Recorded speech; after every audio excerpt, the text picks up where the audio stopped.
The mysterious zero-point energy, the quantum vacuum, has been a misrepresented subject of science fiction and pseudoscience baloney for too long.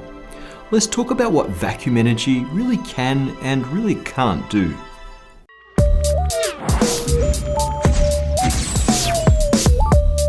It seems pretty crazy that space itself might contain a higher density of energy than the nucleus of the atom. This is the prediction of quantum field theory, that there exists an energy of the vacuum resulting from the non-zero zero-point energies of the quantum fields that fill our universe. For the electromagnetic field alone, this energy density has been estimated to be up to a crazily high 10 to the power of 112 ergs per centimeter cubed. On the other hand, our observations of the accelerating expansion of the universe suggest a vacuum energy density of only 10 to the power of minus 8 ergs per centimeter cubed. As we discussed in our episode on the vacuum catastrophe, this mismatch between the measured and theoretical values of vacuum energy is one of the greatest unsolved problems in physics.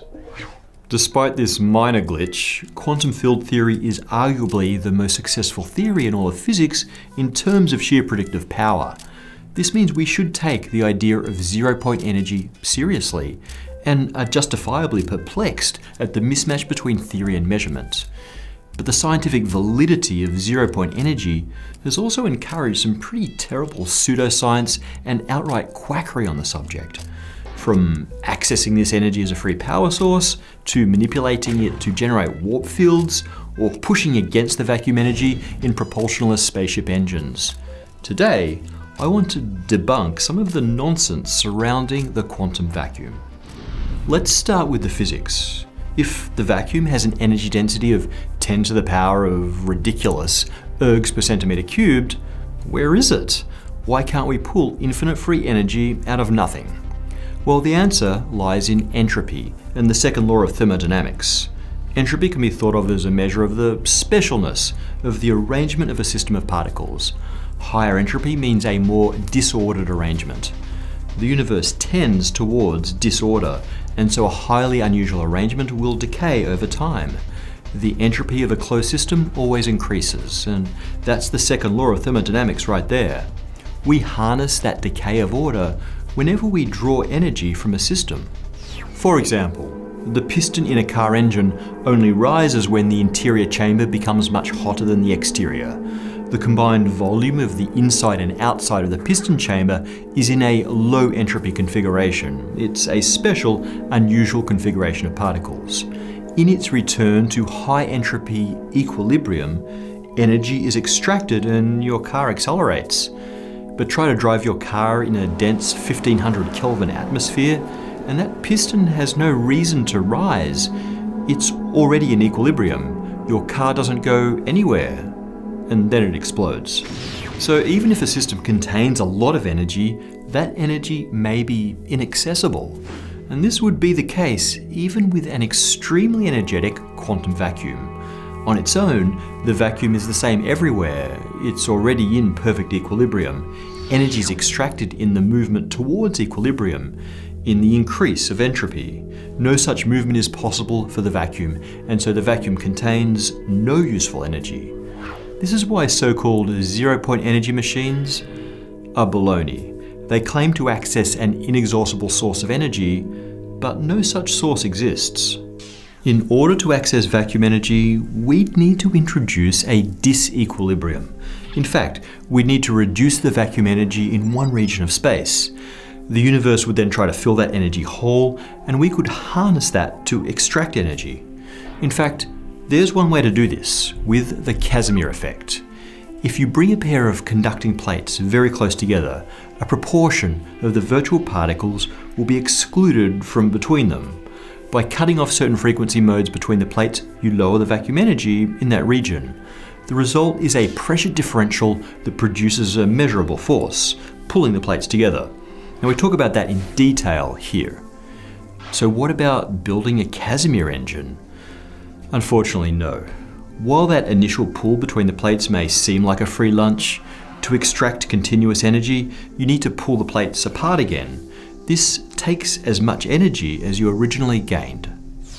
Another popular notion is that the reduction of energy between Casimir plates can be considered negative energy, and so could be useful for all of those wonderful things that negative energy can do, like opening wormholes or creating an Alcubierre warp field.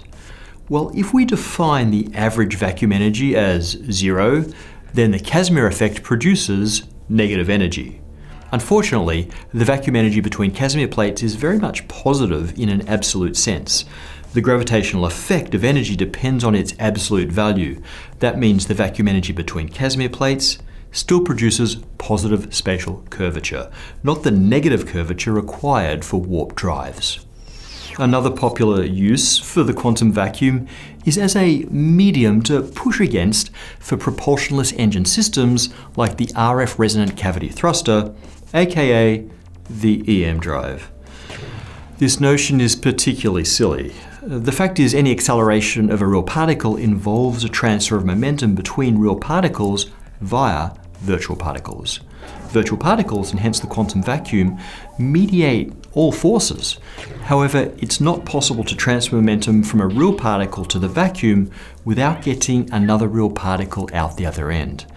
That momentum must be given up by the vacuum to produce real particles again. Those particles would become the propellant, carrying momentum away.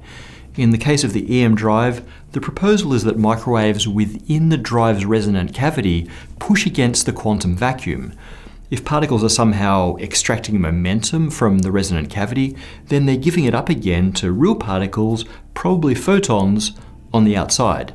This would certainly produce thrust, but no more than the rather anemic photonic thruster. So don't believe the hype. Vacuum energy is real, and it's part of the fundamental clockwork of the universe, but is probably very weak, weighing in at 10 to the power of -8 ergs per centimeter cubed. And regardless of its strength, it's not accessible to us as an energy source or as a miracle resource for fast space travel. Sorry, Internet. All that said, the quantum vacuum does have its uses. Just ask the gecko. Geckos are able to cling to almost any surface by making use of van der Waals forces, which are essentially the same thing as the Casimir force. The pads of gecko feet are covered with microscopic hairs called setae. These hairs split into millions of spatula-shaped ends that are around 0.2 micrometers in diameter.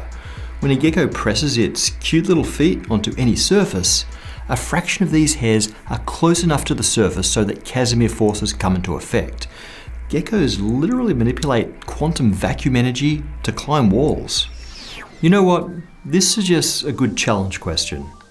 Let's say that adult geckos are able to efficiently apply 200,000 setae ends at any one time to a surface, and each seta produces sufficient van der Waals force to withstand 200 micronewtons of shear force.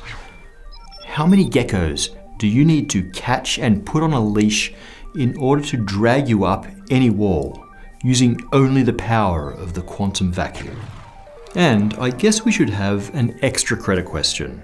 So, as we saw last week, the theoretical density of the vacuum energy due to the electromagnetic field is estimated by integrating the energy in all possible frequency modes up to some cutoff frequency. You get that the vacuum energy density is proportional to the fourth power of that cutoff frequency.